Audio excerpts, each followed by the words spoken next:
He's not even worth the meat we'd waste on him. Leave the runt to freeze." Those were the words that carried across the frozen courtyard on a wind sharp enough to cut, and the small girl crouched behind the woodpile felt them land in her chest like shards of ice. She had come only for kindling, only to gather what scraps the storm had knocked loose, and instead she had stumbled into the tail end of something monstrous. There were 3 men on horseback, cloaked in furs too fine for this wretched village, their breath rising in plumes, and between the hooves of their mounts lay a bundle of grey and silver fur so still that at first she believed it already dead. A pup, a wolf pup, no larger than a loaf of bread, its ribs heaving in shallow, desperate pulls, its dark eyes half-lidded against the snow gathering on its lashes. One of the riders spat into the drift beside it. Another laughed, a dry and joyless sound, and then they turned their horses and rode into the white curtain of the blizzard, as though they had discarded nothing more meaningful than a bruised apple. Her name was Yelena Voss, and she was 17 winters old, thin as a reed, and twice as easy to overlook. She lived on the ragged edge of a settlement called Harrow Mere, a cluster of leaning cottages huddled at the foot of the Iron Spine Mountains, where the snow came early and stayed long and killed the careless without apology. She had learned, in her short and difficult life, when to look away. She had learned that mercy was a luxury for people with full pantries and warm hearths, and that she possessed neither. Her mother was 3 years in the frozen ground. Her father drank what little the trapping brought in, and struck her when the bottle ran dry. She had every reason in the world to gather her kindling and leave the dying pup to the mercy of the cold. She did not leave. Something in the animal's eyes held her the way a hook holds a fish. There was no whimper, no pathetic cry for help. The pup simply watched her with a strange and ancient steadiness, as if it had already made peace with the end, and was merely curious whether she would be the last thing it saw. That look undid something in her. She dropped her bundle of sticks, crossed the courtyard on legs numb to the knee, and knelt in the drift beside the small, freezing body. It did not flinch from her. It did not have the strength. "You're not going to die out here," she whispered, and her voice cracked on the cold. "Not tonight. Not while I'm here." She unwound the threadbare shawl from her own shoulders, the only warmth she owned, and wrapped the pup in it, tucking the bundle against her stomach beneath her coat, where the last of her body heat still lingered. The animal weighed almost nothing. She could feel its heart fluttering against her ribs, faint and rapid, a candle guttering in a draught. She left her kindling scattered in the snow and ran. The cottage she shared with her father was cold and dark and stank of spilled liquor. But he was gone that night, off to the tavern to drink away the coins he should have spent on grain, and for once she was grateful for his absence. She stoked the dying embers in the hearth with trembling hands, coaxing them back to flame, and she settled onto the floor before the fire with the pup cradled in her lap. She rubbed its limbs. She breathed warm air into the fur at its throat. She dribbled melted snow between its jaws until it swallowed. Then a broth she made from the last strips of dried rabbit she had been saving boiled down to something rich and thin. Hour after hour she tended it, while the blizzard screamed against the shutters and the world outside vanished into a howling white oblivion. Just before dawn, the pup lifted its head. It looked at her with those dark, depthless eyes, and it made a small sound low in its throat, not a whimper, but something almost like recognition, and Yelena laughed and cried at the same time, pressing her forehead to its warm little skull. "There you are," she breathed. "There you are. I have you. I have you. You're safe." She named him Ash, for the grey of his coat and the fire that had saved him. She did not know, could not have known, that the men who left him to die had not simply abandoned Astray. She did not know that the pup asleep in her arms carried in his blood the lineage of kings, that he was the stolen heir of the most powerful bloodline in all the northern reaches, that a grieving father was even now tearing the world apart searching for him. She knew only that he was small and cold and alive and hers, and in the grey light of morning, with the storm finally spent and the mountains glittering hard and cruel against a pale sky, she made him a promise she intended to keep. "No one is ever going to throw you away again," she told him. "Not while there's breath in my body." She could not have guessed how thoroughly that vow would remake her life. She could not have guessed the price. She only held him closer, and outside the ignorant world went on turning, unaware of what had just been saved. The winter that followed was the hardest Yelena had ever endured, and yet, in a way she could scarcely explain, it was the happiest. Ash grew. He grew with a speed that startled her, that should have frightened her had she not been so busy loving him. In the first month, he doubled in size. By the time the deep snows began to soften at their edges, he stood as tall as her knee, his grey coat gone lush and silvered at the tips, his eyes darkening to the colour of wet slate, ringed with a strange faint amber that seemed to glow when the firelight caught them. He was no ordinary wolf. She had grown up among trappers and knew every beast the Iron Spine harboured, and she had never seen one carry itself the way Ash did, with a bearing that was almost regal, a stillness that made even her drunken father go quiet and give the animal a wide, wary berth. But it was not Ash's size that bound her to him. It was the way he watched her. It was the way he pressed his great head against her hip when her father's shouting filled the cottage, the way he placed himself between her and the door on the nights when the old man came home, reeling and cruel, a low sound rumbling in his chest that was not quite a growl and not quite a warning, but was somehow both. Her father, for all his violence, was not a fool. He learned to keep his hands to himself when the wolf was in the room, and the wolf was always in the room. For the first time in her life, Yelena felt something she had no name for. Safety. She began to stand a little straighter. She began to speak a little louder. She began, in the smallest and most fragile of ways, to believe that she mattered. She earned their keep as best she could, mending nets and fishing lines for the village fishermen, gathering herbs the healer paid for in copper, hauling water, and splitting wood for the widows too old to do it themselves. It was thin living, but she and Ash made it work. He hunted for them both when the snows grew too deep for her to reach the market, dragging home hares and once, gloriously, a fat winter grouse that fed them for 3 days. The villagers of Harrowmere began to talk.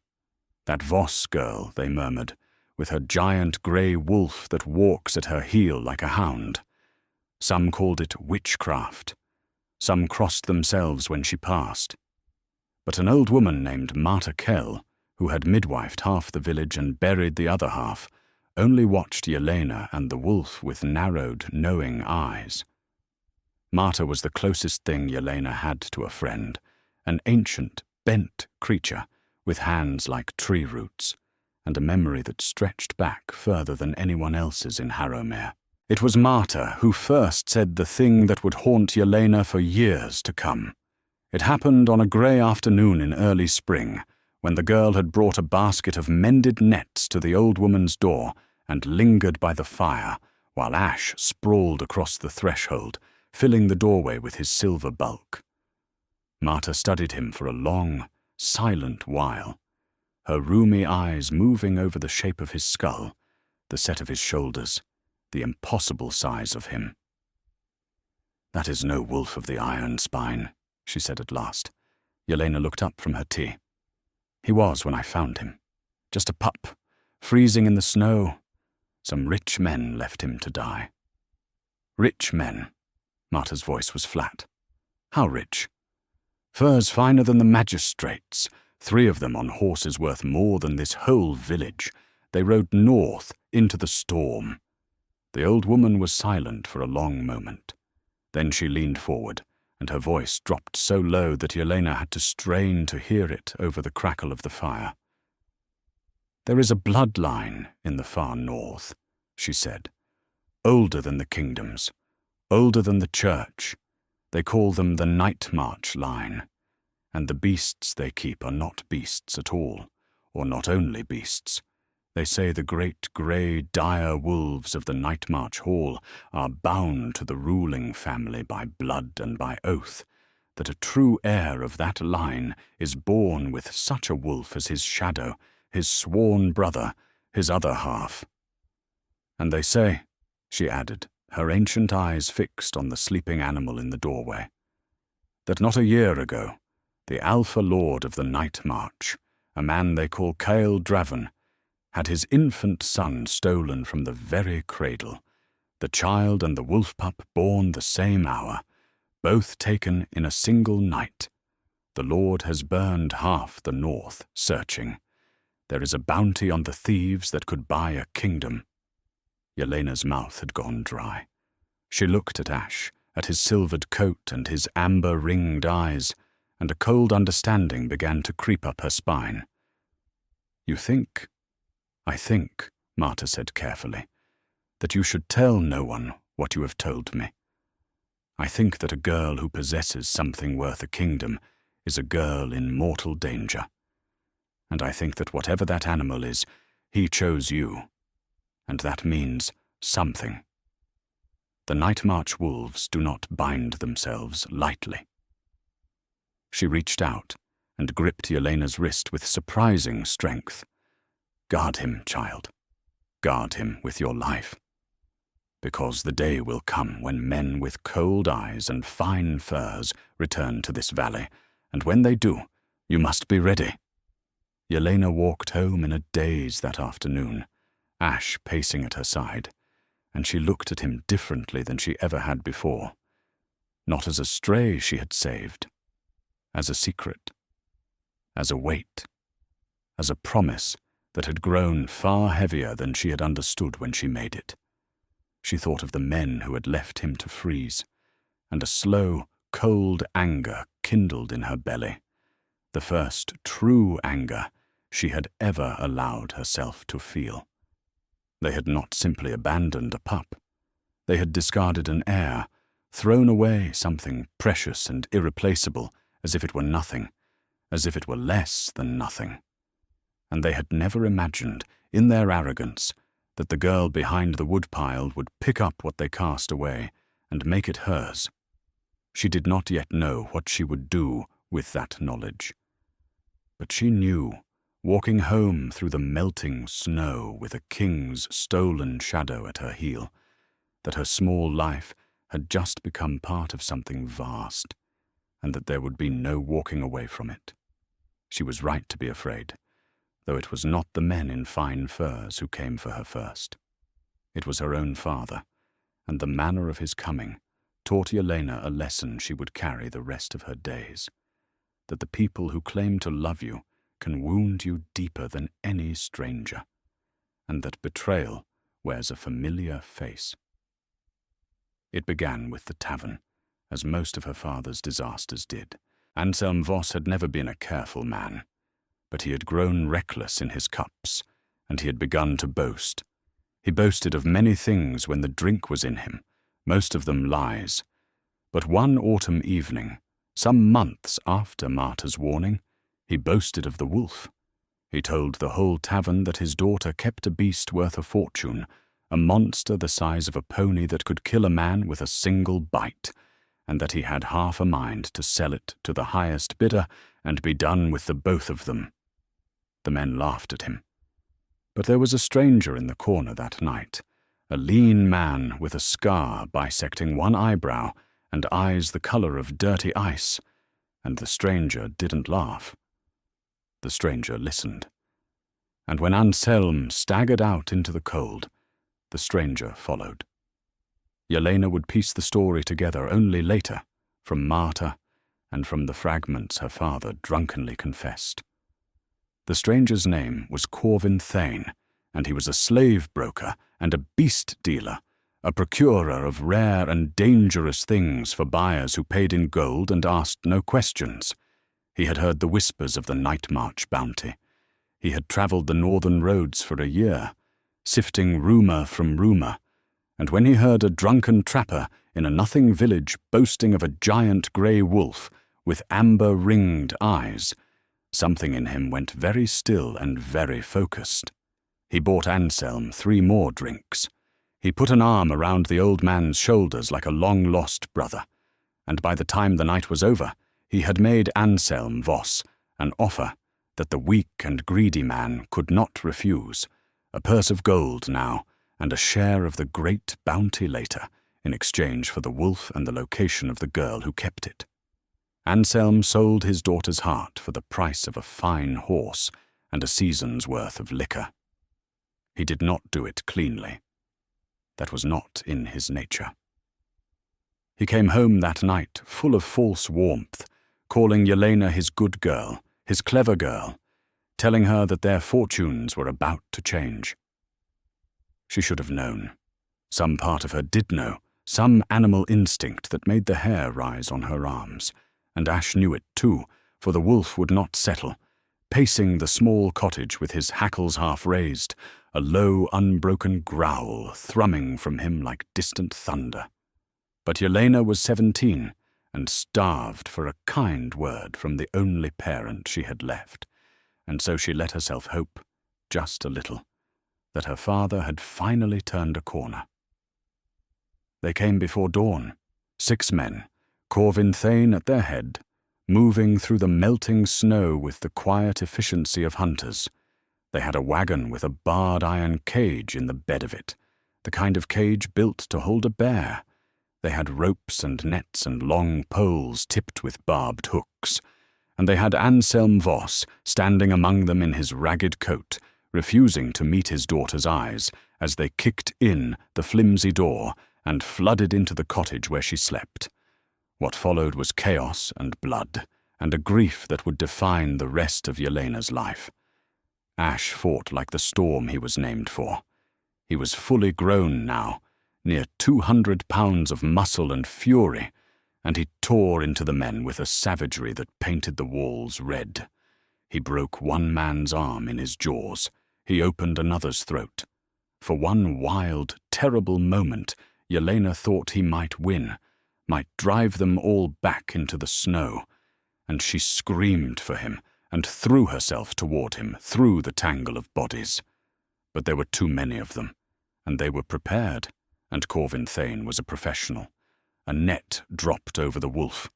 Barbed poles pinned him to the floor, and when Ash still fought, still snapped and thrashed against the ropes, Thane drove a needle into the great animal's shoulder, and the fight went slowly, terribly out of him, his amber eyes rolling toward Jelena, with an expression she would never forget, an expression of betrayal and confusion and a desperate, wordless plea. No! She fought them with everything she had. She bit and clawed and kicked.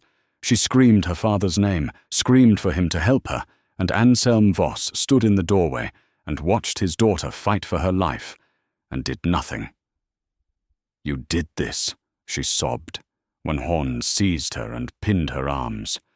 "You did this. You sold him. You sold us." "It's for the best," her father mumbled, still not looking at her. "You'll thank me. That thing was going to get you killed."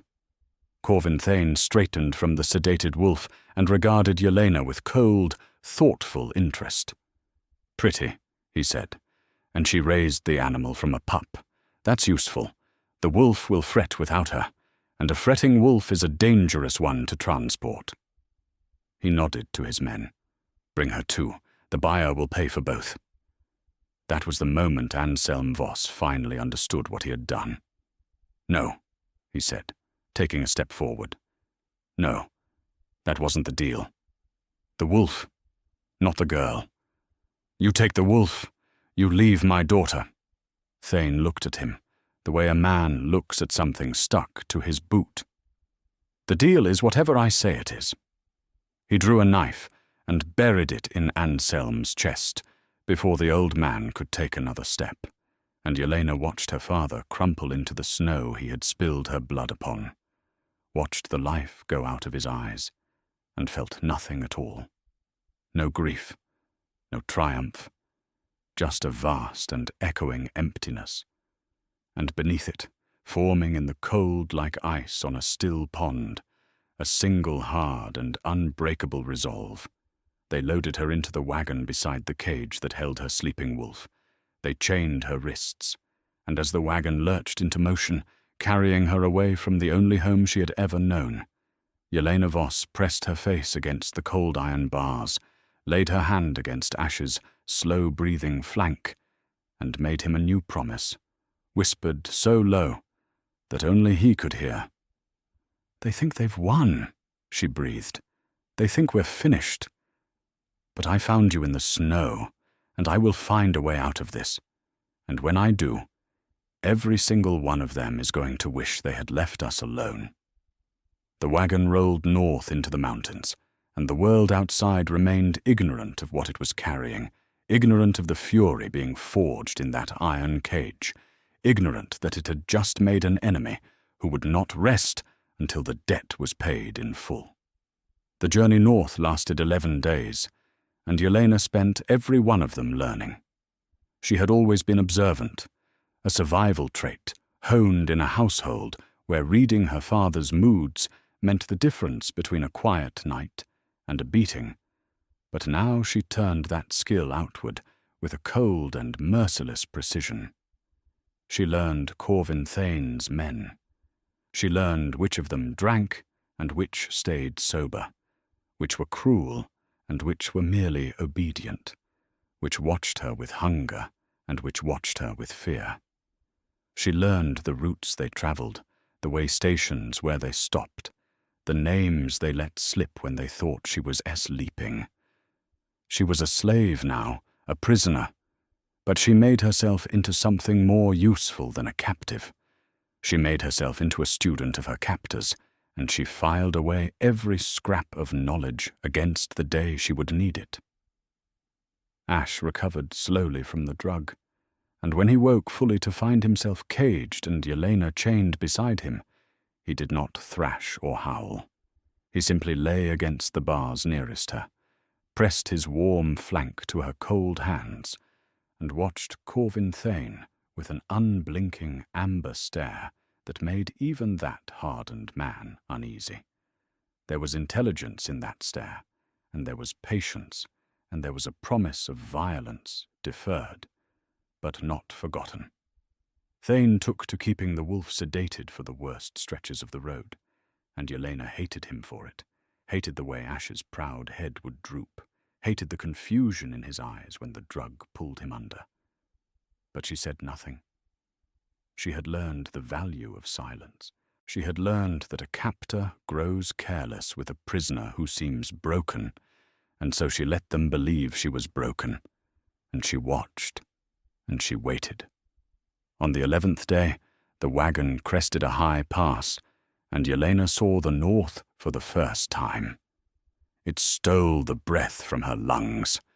Below them, cradled in a valley of black stone and blue ice, sprawled a fortress city unlike anything she had imagined possible, its walls hewn from the living rock of the mountains, its towers crowned with banners the color of old blood, its streets teeming with a people taller and fiercer looking than any she had known.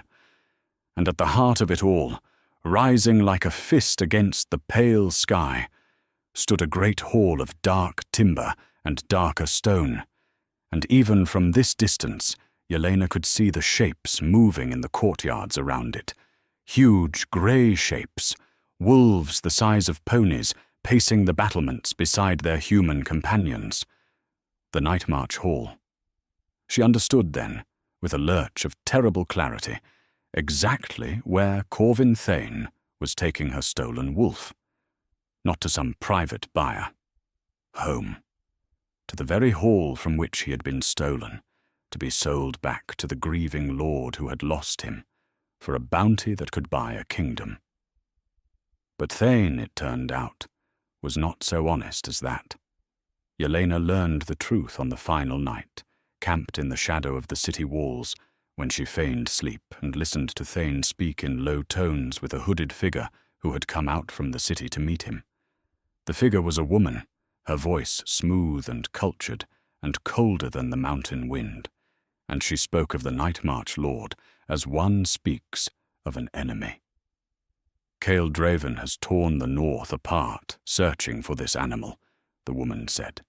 He believes the wolf is the key to finding his son. And he is not wrong.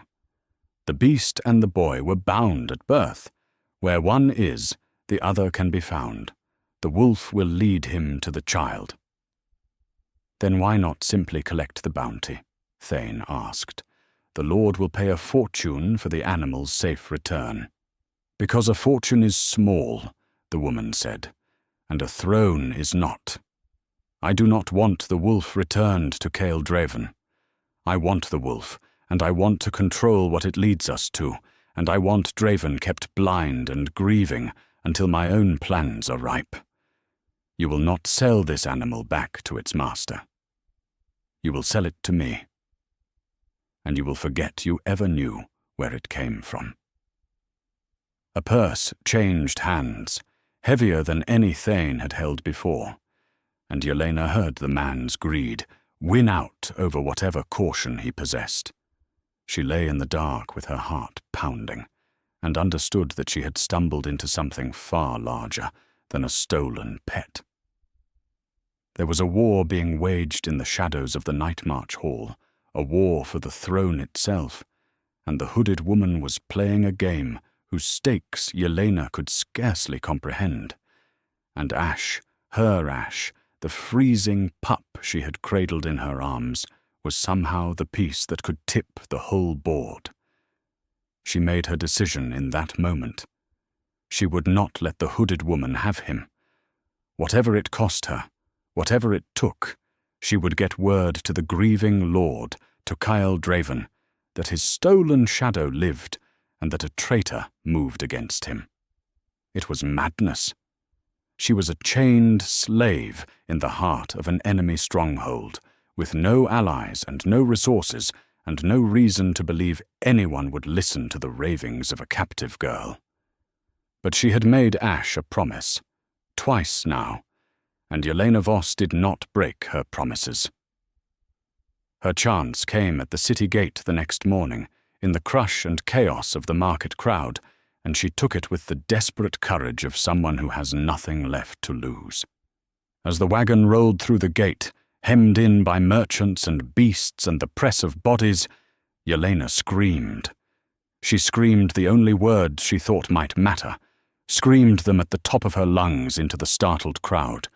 "The wolf lives! Tell Lord Draven the Night March wolf lives! A traitor has him! Tell the Lord his shadow lives!" Thane's men were on her in an instant, a hand clamped brutally over her mouth, a fist to her ribs that folded her in half. But the words were out. The words were loose in the crowd, and she saw faces turn, saw a ripple of shock move through the throng. And she knew, even as they dragged her back and the wagon lurched forward, that the seed was planted. Somewhere in that crowd, someone had heard. Someone would carry the tale to the great, dark hall. It was all she had, and she had spent it, and she prayed to whatever gods watched over freezing pups and desperate girls that it would be enough. It was enough. It was more than enough. She did not see the effect of her words. Not directly, but she felt it in the way everything changed over the hours that followed. Thane, spooked, tried to move the wagon quickly through the city and out the far gate to whatever hidden place the hooded woman had appointed. But word travels fast in a city that has grieved for a year, and the name of the wolf was a spark in dry tinder. By midday the streets were thick with rumor, and by afternoon they were thick with soldiers, grey-cloaked men bearing the blood-red banner of the Night March, moving through the market with grim purpose, asking questions, searching wagons. Thane never made it to the far gate. They cornered him in a narrow lane between two warehouses, and Yelena, pressed flat against the floor of the wagon with her heart in her throat, heard the ring of drawn steel and the shouts of men and the sudden, joyous, ferocious howl of a wolf who had smelled home. Then the barred door of the wagon was wrenched open and light flooded in, and Yelena looked up into the face of the most formidable man she had ever seen. He was tall, impossibly tall, broad through the shoulders and grey at the temples, though his face was not old, and he was dressed all in black leather and dark furs with a great grey wolf at his side, a beast even larger than Ash, scarred and ancient and regal. But it was his eyes that struck her, for they were the colour of wet slate ringed with faint amber, and they were Ash's eyes, exactly Ash's eyes, and in that instant Yelena understood beyond any doubt whose shadow she had saved. This was Kyle Draven, the Alpha Lord of the Night March, and his gaze went past her to the cage where Ash strained against the bars, and something broke open in that hard and grieving face, something raw and disbelieving and painfully, achingly hopeful. Fenrir, he whispered, and the name meant nothing to Yelena, but everything to the wolf, who threw back his head and howled again, a sound of such joy and longing that it brought tears to her eyes. Kyle Draven tore the cage open with his own hands, and the two wolves fell upon each other in a tangle of grey fur and whining and rough affection, the great scarred elder and the young silver stranger, brothers reunited, and the Lord knelt in the filth of the lane and buried his face in Ash's neck and wept without shame before his own soldiers. Then he turned to Yelena, and his weeping stopped, and his face became something carved from the mountain itself. "You," he said, "you are the one who screamed in the gate. You are the one who kept him alive." His men had already dragged Corvin Thane forward in chains, the beast-broker's cold eyes flicking desperately between the lord and the girl, calculating even now. "This slave lies, my lord," Thane said quickly. "She stole the animal. I recovered it. The bounty is mine by right." "I found him freezing in the snow," Yelena said. Her voice was hoarse from screaming and hunger and 11 days of silence. But it did not shake. She lifted her chained hands so the Lord could see them. "3 of your own men left him to die in a village called Harrowmere, in the far south of the Iron Spine. They laughed as they rode away. I took him in. I raised him. I fed him from my own mouth when there was nothing else. And this man," she looked at Thane with an ice that surprised even her, "bought me from my father like cattle, murdered my father when he objected, and was carrying us both to sell to a hooded woman who told him not to return the wolf to you. She said she wanted to control what the wolf led her to. She spoke of a throne. She wanted you kept blind and grieving while her plans ripened." She held the Lord's terrible gaze. "I do not know her name, but she meant to use your son against you, my lord, and this man was her hound." Silence fell over the lane, a silence so complete that Yelena could hear the two wolves breathing, could hear the distant sounds of the market, could hear the frantic hammering of her own heart. Kyle Draven's face had gone perfectly still, but his eyes had turned to something molten, and when he spoke, his voice was very soft and very dangerous. "A hooded woman," he said, "who spoke of a throne." He looked at Thane, and the beast-broker began, at last, to understand that no cleverness would save him. "You will tell me everything," the Lord said. "Every word, every name, every place you were to meet her. And if you lie to me even once, I will feed you to the wolves you sell piece by piece over the course of a very long night. He turned to his soldiers. "Take him. Keep him breathing. I have questions." Then he crossed to Yelena, and to her astonishment, he knelt again, this time before her, and with his own hands he broke the chains at her wrists as though they were made of straw. "You saved my son's shadow," he said. "Fenrir was bound to my child at birth, wolf and boy, two halves of one soul. When they were stolen together, I lost them both, and for a year I haven't known if either lived. Now you tell me the wolf survived because a starving girl in a nothing village gave him her own food and her own warmth and her own shawl." His voice roughened. "You will not be a slave in my city. You will be my honored guest, and you will want for nothing, and you will help me find what this creature can lead me to. Because if the wolf lives," his eyes moved to Ash, to Fenrir, pressed once more against Yelena's side, even here, even now, "then my son may live also. And you, girl, may be the only person in this world he still trusts." Yelena looked down at the wolf she had saved, at the amber-ringed eyes that had held her through a killing winter, and she understood that her small life had become larger than she had ever dreamed, and that the promise she had made behind a woodpile in the snow had led her, by roads she could never have foreseen, to the very center of a war for a kingdom. She should have been afraid. Instead, she felt something hard and bright kindle in her chest, something that had been forged in an iron cage and tempered by grief, something that had a name at last. It was purpose. "Then let me help you," she said. "Let me find your son." They gave her a room in the great dark hall, a room larger than the entire cottage she had grown up in, with a fire that never went out, and food that never ran short, and a bed so soft she could not sleep in it the first 3 nights, lying instead on the floor beside Ash, with her hand buried in his fur, the way she had done all through that first terrible winter. The servants did not know what to make of her, this thin, wary southern girl in her borrowed finery, who flinched at raised voices and stole bread from the table to hide beneath her pillow out of an old and unbreakable habit. But she did not care what they made of her. She cared about only one thing now, and that thing consumed her waking hours entirely. Cael Dreven's interrogators broke Corvin Thane in 2 days. He gave them the hooded woman's name at last, and when he spoke it, Yelena watched the Lord's face turn to ash.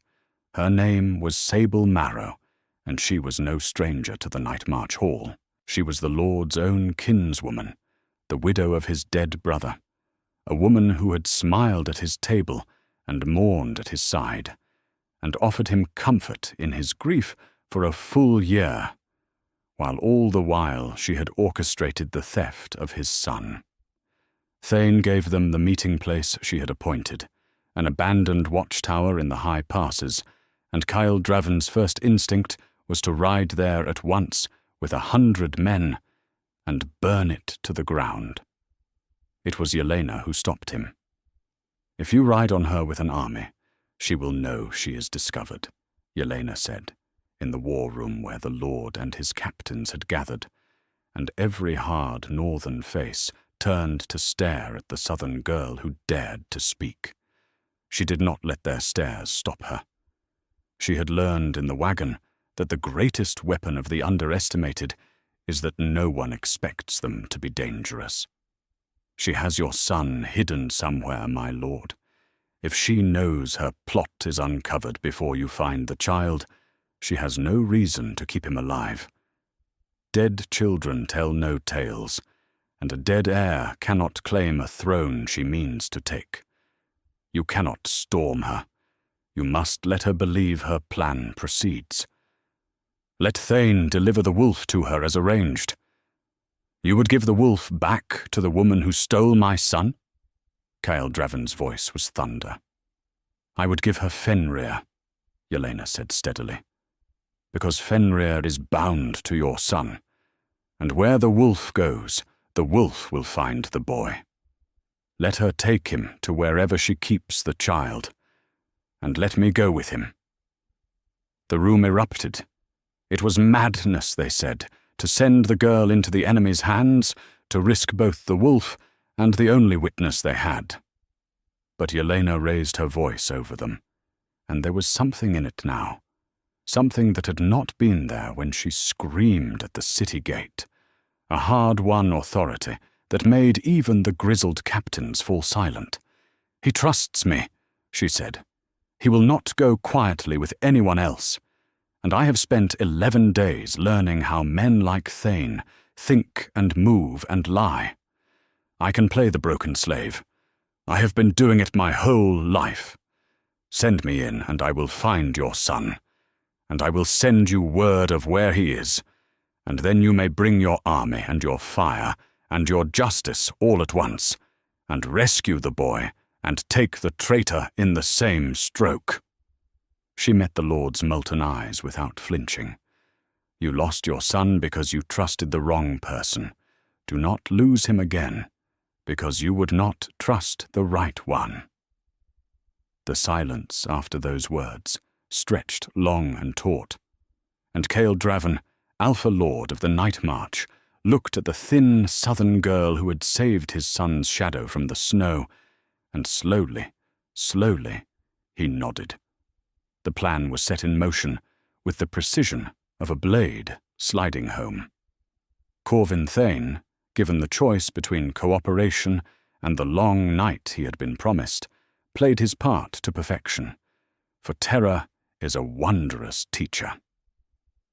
He sent word to Sable Marrow that he had the wolf and the girl who tended it, and that he would deliver them to the appointed watchtower on the night of the new moon.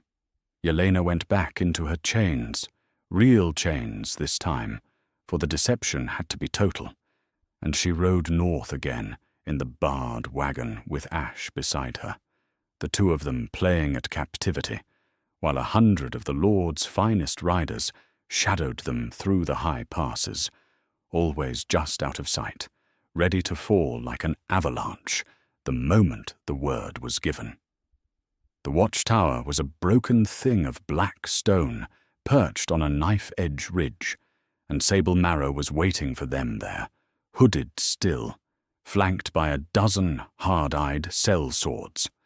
Yelena saw her clearly for the first time in the torchlight, and she was beautiful in the way of a frozen lake, all pale, smooth plains and dark depths, with eyes that missed nothing. Yelena kept her own eyes down, kept her shoulders bowed, made herself small and beaten and forgettable, and all the while she watched and listened and waited.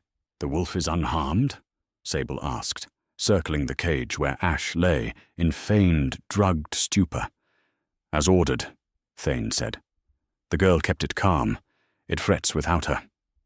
Sable's gaze slid to Yelena, cold and assessing. "Then the girl comes too. My nephew has grown attached to strange comforts in his captivity. Perhaps a wolf and a wolf girl will settle him." And there it was, the words Yelena had prayed for, the confirmation that the boy was alive and near. She kept her face blank. She did not let the leap of her heart show. My nephew, his captivity. Somewhere close, the stolen air of the night march drew breath. They traveled through the remainder of the night, up a hidden trail that Yelena committed to memory with every fiber of her being, counting the turns, marking the landmarks by starlight, until they came at last to a place that had once been a hunting lodge, tucked into a hanging valley so remote that no army could stumble upon it by chance. And inside, in a small cold room with a single high window, Yelena found the boy. He was perhaps a year old, thin and pale and solemn, with a shock of dark hair and eyes the color of wet slate, ringed with faint amber. His father's eyes, his wolf's eyes, and when the servants brought the great grey wolf into the room, the child's whole face transformed. He crawled toward the cage with a cry of pure recognition, and Ash, no longer feigning stupor, pressed his muzzle through the bars and licked the boy's face, while the child laughed and gripped fistfuls of silver fur, and Yelena had to turn away so that no one would see the tears standing in her eyes. She had done it. She had found him. The stolen heir of the night march was here, alive, breathing, whole, and the wolf she had saved from the snow had led her straight to him just as she had promised. But finding him was only half the task, and the more dangerous half remained. She had to get word to Cael Draven.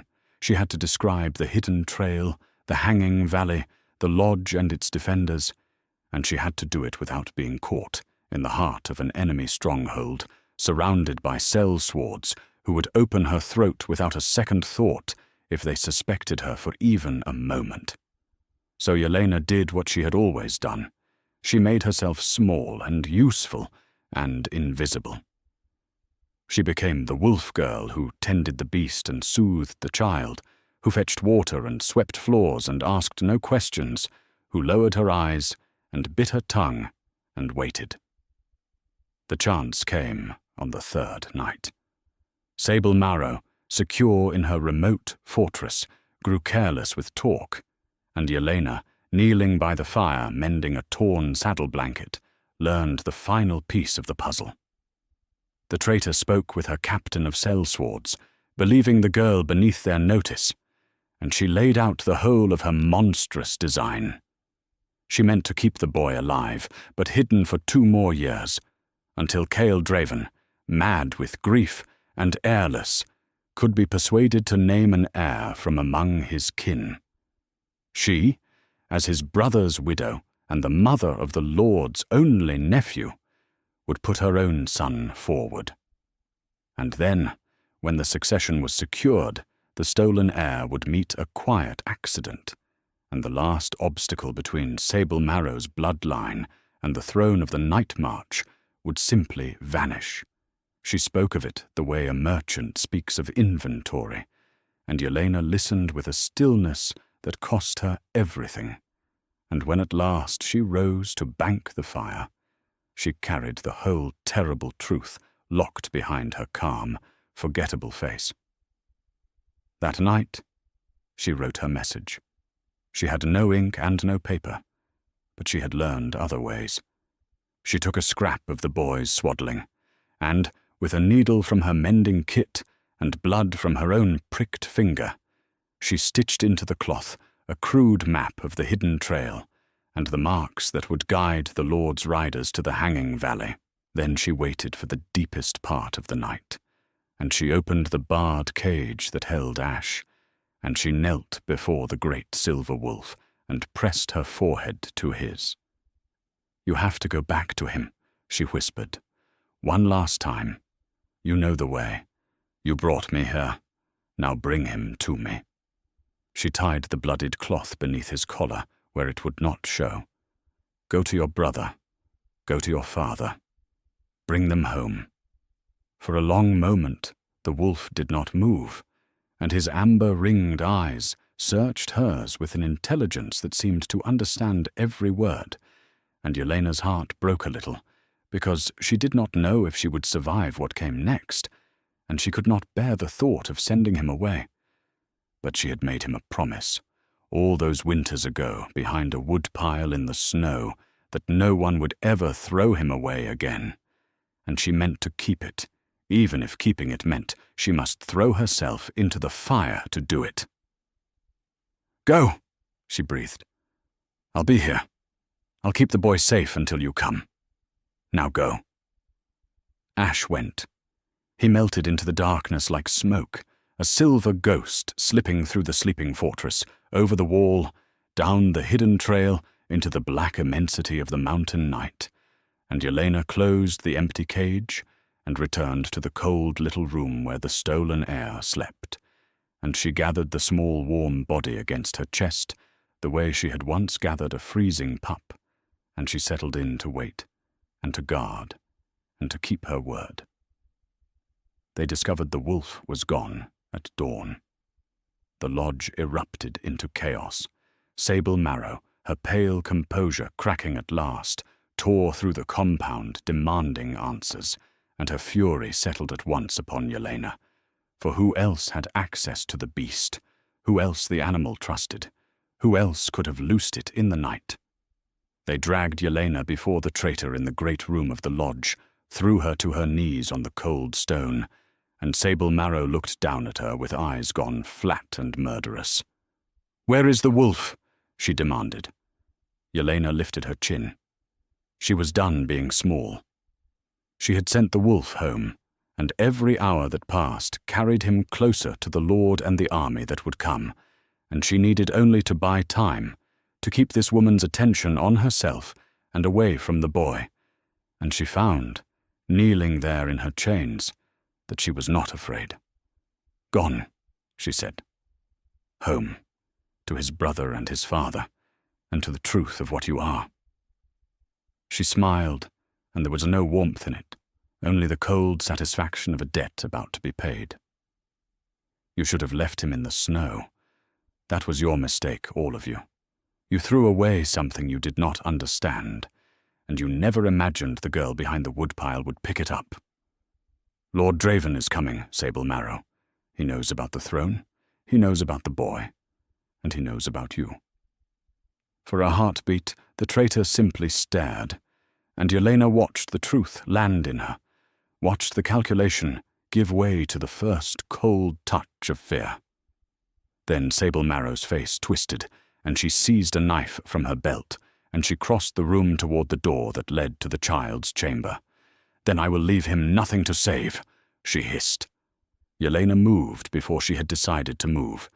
Chained as she was, half-starved, no warrior, she threw herself across the room and into the traitor's path, and she wrapped her chains around the woman's arm and pulled her down, and the two of them crashed to the stone floor in a tangle of limbs and steel. Sable was stronger, better fed, armed, but Yelena had something the traitor did not. She had a promise to keep, and she fought for it the way Ash had fought in the cottage all those months ago, with everything she had, and no thought for herself. She took the knife across her forearm and did not let go. She took a blow to the temple that filled her vision with stars, and did not let go. She held on, and she screamed, and she made herself an immovable thing between the murderer and the child, because that was who she was now. That was who the winter had made her, and she would die before she broke her word. She was losing. The traitor wrenched free, raised the knife, and that was the moment the world outside the lodge exploded into thunder. Heir Draven had not waited.